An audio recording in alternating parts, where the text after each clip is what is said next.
Why property managers want partners, not just vendors. So the businesses that win long-term contracts are not just vendors, they're partners.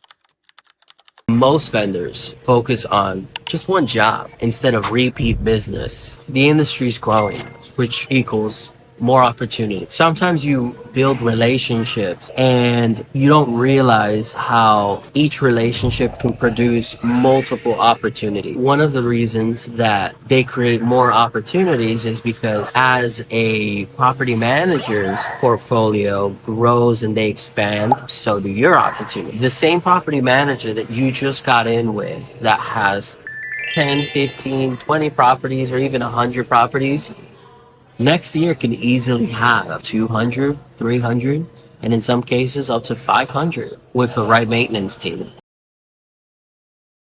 So how often are you running off one-off jobs without the ability to have repeat business? If you're wondering what repeat business is, it's pretty simple. When you reach out to, let's say you pay for ads, right? And every lead that comes through is just one opportunity. But when it comes to property managers, they have a variety of opportunities because they can have 10,000 properties, in some cases even more. So just that one relationship with that one property manager can easily give you every single quarter 15 all the way to 20,000 opportunities. Can you handle that? If you want repeat business, it's really important that you understand what does property management companies actually want. You're probably wondering by now. Property managers, they only want the cheapest services. They want the cheapest bid. They want the cheapest this and that. There are going to be some in there. Of course, like any other industry, you got to take the good with the bad. But I'll tell you this, once they get to a certain threshold where they are trying to avoid lawsuits and liabilities and so forth, they don't care really about how much it's worth. What it boils down to, am I going to have to go hire someone else to fix your mess? Or are you going to do it right the first time? Right? And in addition, what kind of guarantees can you offer them to ensure that it's only going to be done once and it's going to be done right?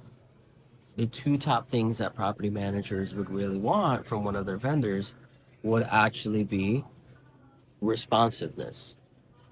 You got to be very responsive with property managers.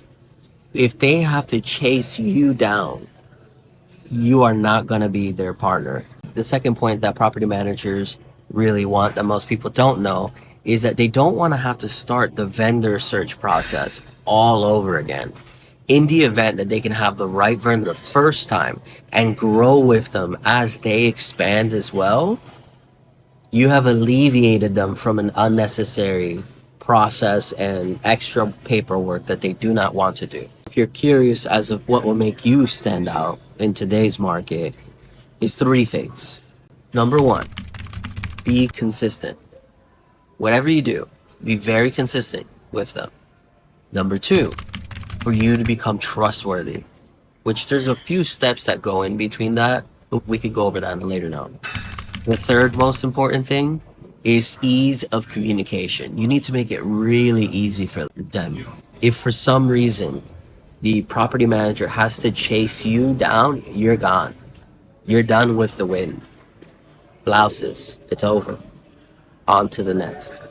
Now that you know that the industry is growing and there's a tremendous amount of opportunity and what they actually want, here's how you stand out as a trusted partner, not just a vendor.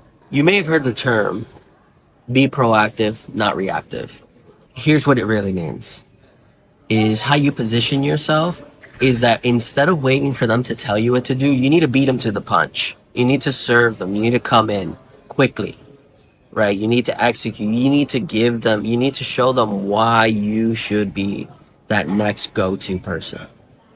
And here's what you do.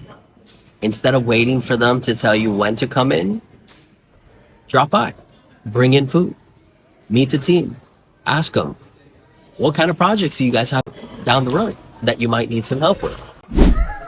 What do you got to lose? You ever had a moment where someone said a lot of things, but you don't understand what they meant by any of it? Yeah, we all have. And always follow up. What that means is that make sure that when you set expectations for your potential partner, that you're letting them know right from the beginning what they're about to walk into, that you might not be a good fit for them, and vice versa. And that's totally okay. That should bring down what they call sales resistance, and they should not resist you any step of the way.